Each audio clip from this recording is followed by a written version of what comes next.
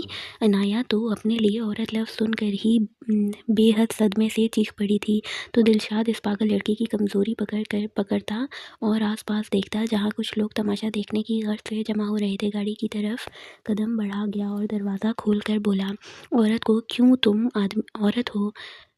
تم آدمی ہو کیا؟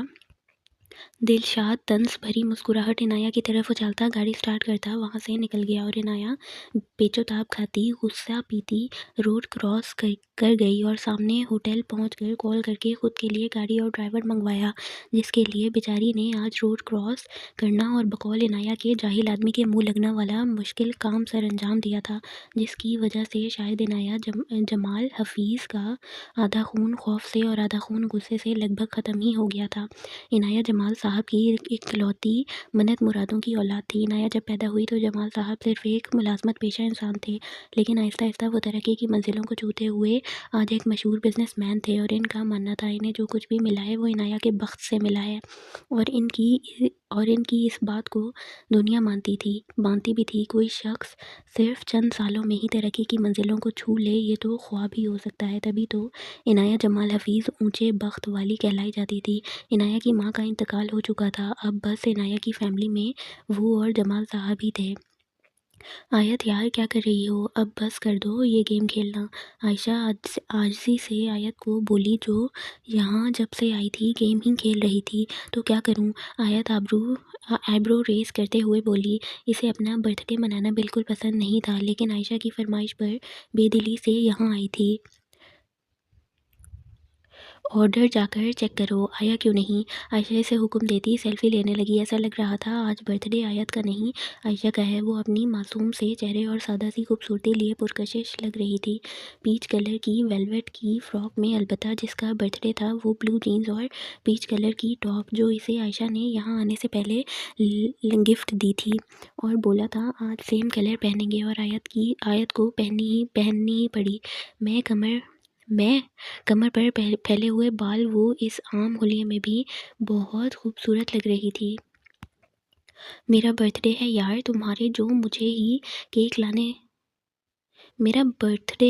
جو تم مجھے ہی کیک لانے کو بول رہی ہو؟ آیت موبائل سائڈ پر رکھتی اس سے پوچھنے لگی۔ آف کورس یار تمہارا، میں یہ کام بہت خوشی سے سر انجام دیتی اگر اس وقت مجھے سیلفی نہ لینی ہوتی۔ عائشہ بے نیازی سے کہتی سیلفی لینے لگی تو آیت کو ہی اٹھ کر جانا پڑا۔ آیت کیک جلدی لانے کا کہتی پلٹی ہی تھی۔ اس کا تصادم بری طرح کسی شخص سے ہوا، اگر بر وقت وہ آدمی نہ تھامتا آیت کو تو وہ یقیناً زمین بوس ہو جاتی۔ سر میں اٹھتی ٹیسوں کے ساتھ آیت نے سر اٹھا کر جب سامنے کھڑے شخص کو دیکھا جو اپنی نیلی پراسرار آنکھوں سے آیت کے خوبصورت چہرے کو اپنے حصار میں لیے ہوئے تھا، آیت کو وہ شخص بہت ہی پسند آیا، لیکن آیت کو جس نظروں سے دیکھ رہا تھا آیت نے تیش کے عالم میں اس آدمی کے ہاتھ جھٹکا جو کہ آیت کے لیے آسان کام نہیں تھا۔ اپنی کوئی بہن نظر آ رہی ہے مجھ میں جو اس طرح گھور رہے ہو؟